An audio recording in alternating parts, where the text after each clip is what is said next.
सभी पशुपालक भाइयों को प्रोफेसर गोविंद नारायण पुरोहित का नमस्कार, राम राम।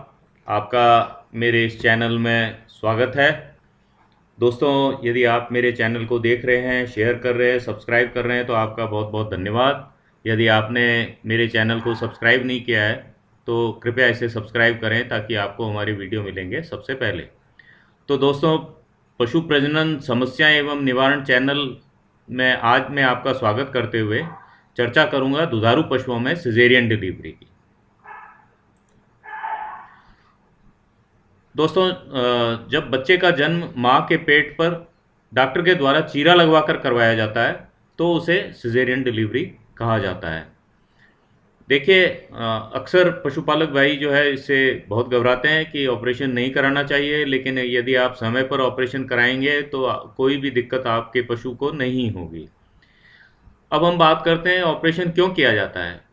मादा का अपरिपक्व होना, जिससे बच्चे का योनि मार्ग से निकलना मुमकिन ना हो। यदि कोई बछड़ी है वो बहुत कम उम्र में जो है ज्ञाबिन हो गई है और उसका जो है बर्थ कैनाल जो है वो पूरा विकसित नहीं हुआ है तो बच्चे का निकलना मुश्किल होगा। ऐसी स्थिति में हमें उसे सिजेरियन ऑपरेशन के द्वारा निकालना पड़ेगा।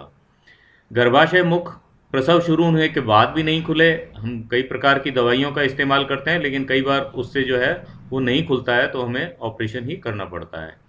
जो माँ की पेल्विक हड्डी में फ्रैक्चर हो, देखिए पेल्विक हड्डी जो है बीच में उसके एक लिगामेंट होता है और ये लिगामेंट जो है यहाँ पे जोड़ा रहता है।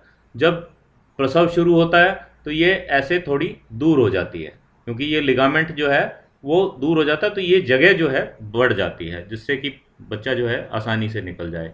यदि पेल्विक हड्डी में इस जगह बीच में जो है फ्रैक्चर हो तो ये आपस में जुड़ जाएगी और ऐसे ढीली होके चौड़ी नहीं होगी। तो ऐसी स्थिति में भी सिजेरियन सेक्शन से ही बच्चे का प्रसव हो सकता है।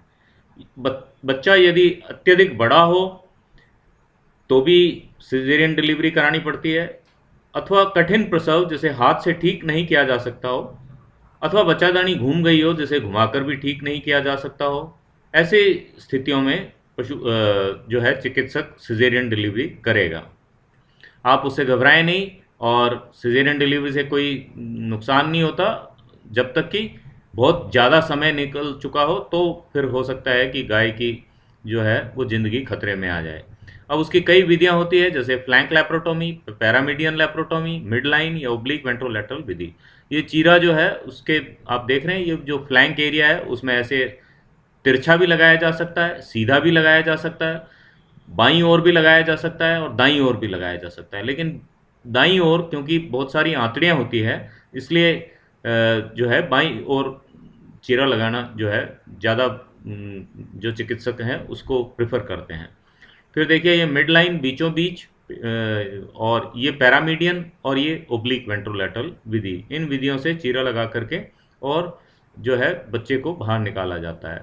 अब हम बात करते हैं एनेस्थीसिया, या पशु को पूर्णतया बेहोश करते हैं कि नहीं करते हैं। गाय भैंस को पूर्णतया बेहोश नहीं किया जाता, केवल हल्का नशा दिया जाता है तथा ऑपरेशन वाली जगह को लोकल एनेस्थीसिया लगाकर सुन्न किया जाता है।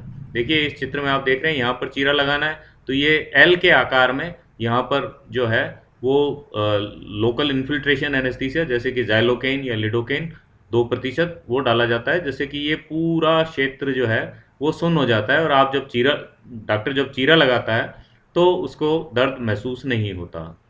अब ये ऑपरेशन की विधि है। देखिए, ये भैंस है, इसको लिटा दिया गया है। इसके यहाँ का जो क्षेत्र है जहाँ पर चीरा लगेगा उसको अच्छी तरह से इसके बाल वाल काट दिए जाते हैं, फिर इसको साबुन से साफ़ करते हैं, फिर स्पिरिट वगैरह से साफ़ करते हैं। उसके बाद एक कपड़ा लगा देते हैं और फिर ये चमड़ी पर एक चीरा लगाया जाता है। चमड़ी को नीचे के फेशिया से अलग करने के बाद फिर मांसपेशियों को काटा जाता है। उसके बाद में नीचे जो है ये एक सफ़ेद झिल्ली होती है जिसे हम पेरिटोनियम कहते हैं, उसको काटा जाता है। इसको काटते समय एक छोटा सा जो है कट लगा के जो शल्य चिकित्सक है वो अपनी उंगली से गाइड करते हुए इसको पूरा काट देता है।